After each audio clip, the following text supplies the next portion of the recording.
Bueno, ahora vamos a mencionar lo que para las ecuaciones diferenciales en derivadas parciales se asume como su solución general. Bueno, aquí estamos hablando de una ecuación diferencial de orden n en esta definición. Y dice la definición que una función u que tenga cualquier cantidad de variables independientes, por eso los puntos suspensivos, es una solución general de esta ecuación si evidentemente la satisface, como ocurre también con las ecuaciones diferenciales ordinarias, pero en este caso la solución general debe de contener n funciones arbitrarias diferentes.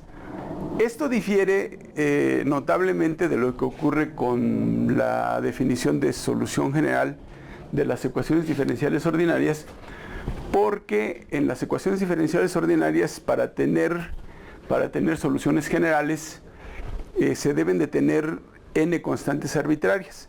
Y aquí, las soluciones generales de las ecuaciones diferenciales en derivadas parciales deben de contener n funciones arbitrarias diferentes.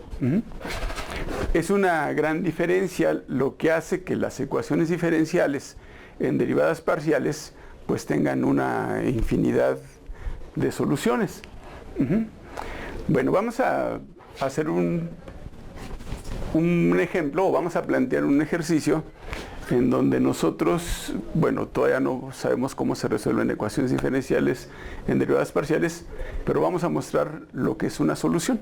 Mostrar que U es una solución de esta ecuación diferencial. Bueno, entonces aquí, para entender la notación, nosotros estamos representando una función que tenga como argumento esta expresión. Es decir, podría ser pues una función exponencial, podría ser una función trigonométrica, podría ser una función polinomial. Cualquier tipo de función que tenga como argumento esta expresión debe de funcionar como solución de esta ecuación diferencial. Pero para mostrar que de manera general esto es una solución de la ecuación diferencial, pues la debemos de sustituir. Y al sustituirla, pues debemos de obtener una identidad. Consideren lo siguiente, que cuando nosotros derivamos una función, después de que derivamos la función, hay que derivar el argumento.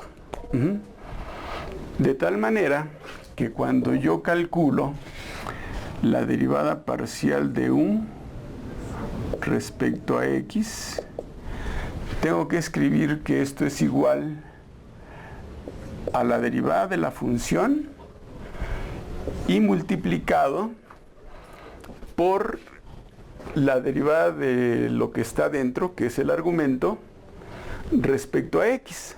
Entonces, cuando yo derivo lo que está dentro del paréntesis respecto a X, el resultado solamente es 2ax. Y bueno, pues esto lo puedo escribir sin el paréntesis como 2ax por f', por ejemplo. Ahora, pues calculo la derivada parcial de U respecto a Y. La parcial de U respecto a Y, pues ocurre lo mismo. Es f', la derivada de la función, por la derivada de lo que está dentro del paréntesis, que en este caso solamente sería A. Solamente se deriva este término. Si estoy derivando respecto a Y, este y este son constantes. Entonces esto lo puedo escribir como A por f'. Y esas son las derivadas que tengo que sustituir en la ecuación diferencial. La derivada parcial de U respecto a X, ¿qué es esto? Entonces escribo 2ax por f'.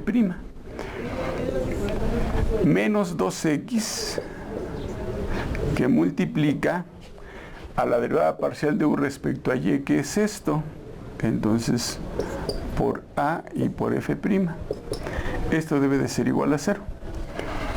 Y creo que se ve que 2ax por f', pues aquí lo arreglo igual, menos 2ax por f' es igual a 0. 0 es igual a 0. Y esa identidad muestra que en efecto esta función arbitraria es una solución de la ecuación diferencial, y dado que se trata de una ecuación diferencial de primer orden, solo se necesita una función arbitraria. De modo que, en síntesis, esta es la solución general de esta ecuación diferencial. Ahora, para tener soluciones particulares, normalmente es un procedimiento bastante largo y bastante complicado. Se necesitan condiciones iniciales y condiciones de frontera. Posteriormente vamos a ver esa situación. Por el momento vamos a proponer algunas soluciones particulares. Les decía, lo único que hay que observar es que el argumento de la función tiene que ser o tiene que tener esta forma. Entonces, podría yo proponer, por ejemplo, algo así: una función u de xy y que sea, por ejemplo, pues con el coseno. Coseno, le puedo dar a y a b valores. Entonces podría decir coseno de 2x cuadrada más 2y y más 3, por ejemplo. Eso significa que tomé valores de a igual a 2 y b igual a 3, pero ya involucré una función en particular. Bueno, entonces ahora tengo que probar que esta función, que ya es una función en particular, pues satisface a esta ecuación diferencial. Y bueno, pues hago lo mismo. Derivo la primer parcial de u respecto a x. La derivada del coseno es el menos seno. Entonces escribo menos seno de 2x cuadrada más 2y más 3. Pero recuerden, decíamos que después de que derivamos el argumento de una función, tenemos que derivar el argumento respecto de la variable que en este caso estemos utilizando. Es decir, tenemos que derivar lo que está en el paréntesis respecto a x. Y la derivada de lo que está en el paréntesis respecto a x es 4x. De manera correcta, para no usar tantos paréntesis, esto se escribe como menos 4x por este signo menos 4x por el seno de 2x cuadrada más 2y más 3. Y esa es la parcial de u respecto a x. La derivada parcial de u respecto a y es algo muy similar. Menos seno de 2x cuadrada más 2y más 3. Pero ahora, cuando derivamos lo que está dentro del paréntesis respecto a y, la derivada solamente es 2. De modo que esto lo escribo como menos 2 veces el seno de 2x cuadrada más 2y más 3. Y con eso ya tengo las dos derivadas que necesito sustituir en la ecuación diferencial. De modo que ahora sustituyo menos 4x seno de 2x cuadrada más 2y más 3.